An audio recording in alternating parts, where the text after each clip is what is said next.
Everybody, welcome back to Bayou Time. Harry McCullough here. We're going to switch things up in a couple of segments here. We're going to talk powerlifting and powerlifting competitions. It could be from just regular bench, deadlift, squats, also Highland games, also strongman competitions you see on Saturday on ESPN, things like that. It's always things that I'm fascinated in watching. And we got two local guys that are competing and training people. Jimmy Toops out of Schriever. Thanks so much for being here. And Adam Sibley, he's out of Ponchatoula, also a trainer, competitor. But most people know you by Odin. Is that right? Odin, yes, correct. And you have a team called Odin's Tribe. Odin's Tribe. So let's talk a little bit about this. As I was talking with you guys before we got into it, y'all both got into it from a physical limitation standpoint, and now you almost have no limitations at all, right? It's really that world, powerlifting, has helped you guys physically and mentally, I'm sure, too. Oh, absolutely. I was down for 6.5, almost 7 years. I had 9 surgeries in a row to fix my body. And in that, at the end of it, I had a massive heart attack and almost died. And had type 2 diabetes because I was inactive. You were a construction worker. Yeah, right. Just not working out. Just tore up my body from doing construction my whole life. And then, I had the type 2 diabetes, had high cholesterol, plaque on my aortic artery, things like that. And then I asked my cardiologist if I could start training hard because even while I was going through the surgeries, I tried to make it to the gym and, whether I was on crutches, wheelchair, whatever, just to get there and do something. And then once he said, well, let me take some scans to make sure. And he took the scans and everything was clear. And he gave me to go ahead and do whatever I wanted to do. And so I went all out training. And my cousin here, Adam, supported me, pushed me, slapped me around when I needed it, screamed at me when I needed it. And I sit here today, a living miracle. Didn't never compete in anything since Little League here in Terrebonne Parish. Grew up in Schriever. And since May 21st was my first competition, I won that competition and set 3 different state records. A week later, I was invited to the Nationals, which happened to be in New Orleans this year. And I came in second in bench press. And I won the national championship for deadlift and broke my state record. Wow. And then I thought it was done.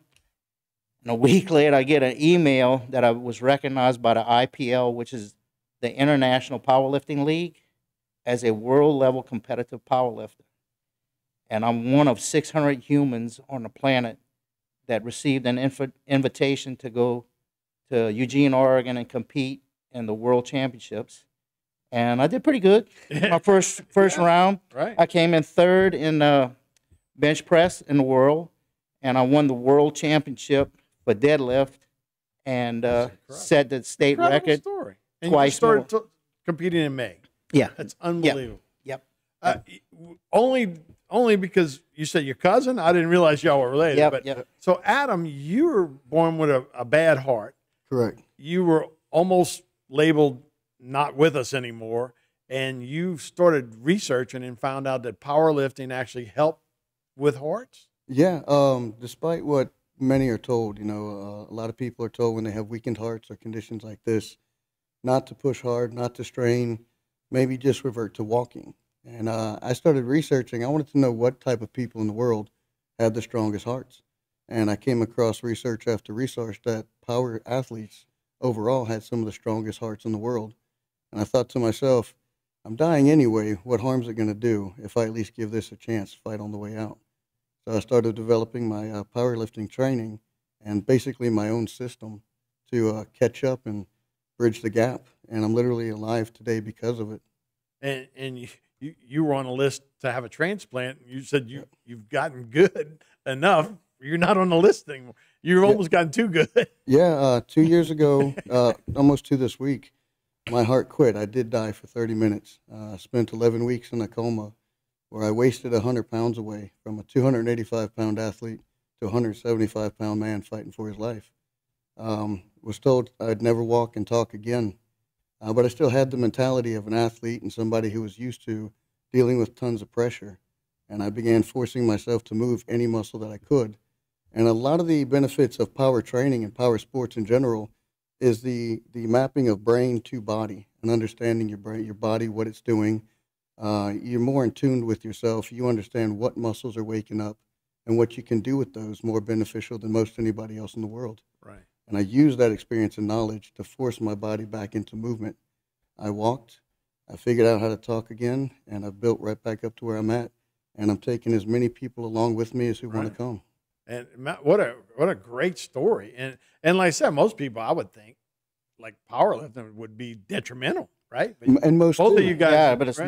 not at all. Like, man, you know, you're going to end up in a hospital somewhere, right? You know, Well- with an injury, I guess. But Well, you guys, at the World Championships, this is what one of the judges said. Well, we lift the kind of weight that would kill most people. But, I mean, I went from nothing to what's happening right now. And this is just the beginning, you know. right? And Adam has pushed me. He's supported me. He's encouraged me. And having him as a mentor is one of the biggest blessings in my life. And having a good circle of people around us, other people on our team. And it's just been a miracle. So you wanted to try it? Oh, yeah. You're in the trial? I think I'm kind of like at the top right now. Yeah, we're kind of all Christmas misfits.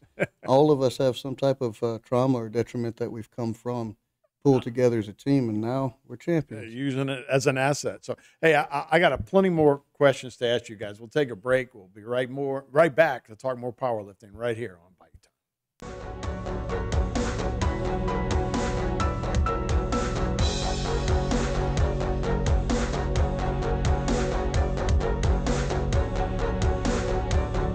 Today's social media segment is brought to you by Terrebonne General Health Systems, modern technology, and timeless caring. Rouse's, you're either local or you're not. Buick, the craft of modern luxury. St. Martin and Bork, know your rights.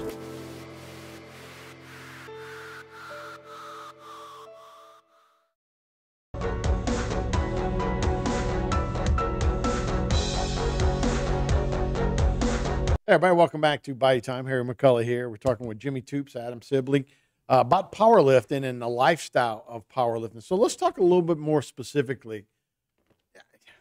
12 months ago, well, maybe now 15 months. Right. How do you develop that fast and you know, go from where you were to where you are that quick? Is it technique? Is it genetics? Is it a combination? Well, Adam says genetics, but the Toops gene we both have. But when you face death, especially when you haven't lived enough, Yeah, I ain't And- done yet, right? right, I wasn't done. Everything in life either makes us bitter or better, and I chose better. And facing death like I had to do, I said, my best days are ahead of me. And everything this man gave me, his knowledge, you got to understand that he's just not a local yokel. This man has trained Sylvester Stallone. He's been in movies. He's won over 400 fights. He is the best that I think it could possibly be. And he loves me enough to have done this for me. Right. And It's been a good push. Right. That's what he's trying to So, say. Adam, what fighting? You MMA fighting or? Yeah, I had started competitive fighting as a child, kickboxing. I wrestled all the way through college, became a catch wrestler, and then I did some pro MMA for a while before health conditions took me out of it Right. and left me looking for another outlet Yeah. like this. But and I can tell you, one of the things that really speeds up the process, I guess, so to speak, what wasn't hit on, is my approach to training and to my methods of training myself is to be a nerd first and a jock second. Right, Best way to put it. Do the research. Right. When I looked for a gym, I wasn't looking for a gym. I was looking for a laboratory that I could conduct my experiments on. And when I train my students, it's so individually based. How tall are you? What is your diet like? What has your lifestyle been like? What is your mental mindset? And we pinpoint you individually and build a system that's going to bring your body type up the quickest. Right. And then let me add something in there. I was when he first started with me. This was before the surgeries.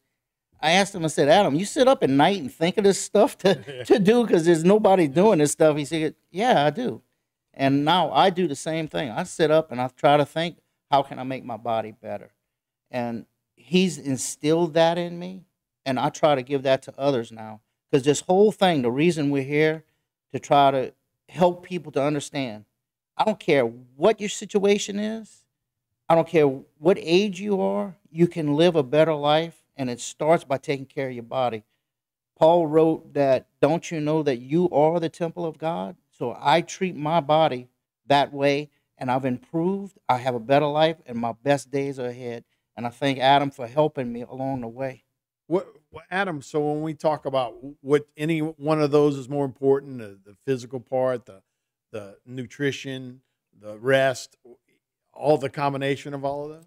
Oh, absolutely. And reducing your cortisol, understanding your body, what sicknesses you've had, chemically what that's doing to you.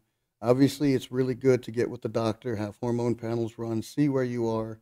Definitely don't want to go out and do something that, you know, your bones are on the middle of breaking, so let me go lift heavy. Absolutely not. Mindset is the most important thing, number one. The decision to set the goal and see the goal through is number two. Diet and rest is probably more important than the training itself. The training just damages the body and tells it it's time to heal. Understanding your body to get the diet and being able to rest is probably most important. Right. The power though, the heavy part. Is there some beneficial part to that? Obviously, besides just being stronger, but does it tell your body? You know, when you back in the day, we used to have to worry about freezing to death or worrying about. You know, we've stressed a lot more. Oh, 100%. As a caveman, right? 100%. The reason we chose heavy is because when you're doing something comfortable, you're not going to adapt. We needed our body's not going to spring back. Yeah, we needed our bodies to adapt and evolve into something. Let me add into that what he's saying there, because I made my first lift was light, second lift I broke my state record, and he goes, "What do you want now?" 352, and I walked around and I said, "Nah, I need to fight. Even if I don't make the third lift, I have to have the fight because this is the world championships." And he said, "I see it in you, and you have to have the fight, whether it's in the gym, you have to have the fight. Without that fight, you're not going to improve. If you're just doing 3 sets of 10, I did them, and you go home, you're not going to improve. You fight till failure, and at failure is when you've succeeded." And that's when you improve. Yes, 100%. I got you. So yeah, look, I'm 63 years old, right? I'm 63 too. I know my way around the gym a little bit, but yeah, I've come into that. Like, I don't want to get hurt, but I'm gonna do my three sets of 10, right, and move on. But now you're pushing it further, and you feel okay health wise. Yeah, my doctors don't like it, but I tell them, I said, you know, they say you're obese. I'm 5'7", I weigh 217 pounds in competition, and we had a scan done on my body. I got 146 pounds of lean muscle mass, and everything cannot be any better except to just get better by doing it. Right, I got you. So y'all definitely anti-aging. How do people get more information? I don't know if they can join the tribe, but absolutely. But where they can find out more information? Well, I'm on Facebook under Adam Sibley. You can't miss a picture. You know, I will take Odin's Tribe. I will take text messages at 225-960-0353, and I'll do any questionnaires with anybody. If they can't come to me, I can probably find something in their area that they could be led to. Absolutely. Well, guys, spreading the word, man. Yeah. You know, it's a great word too, man. And you guys are definitely. Well, Merry Christmas, you know. Merry Christmas. We'll see you in the gym. Yes, indeed. Thank you. Indeed. Thank you, guys. We'll be right back with more Bayou Time right after this.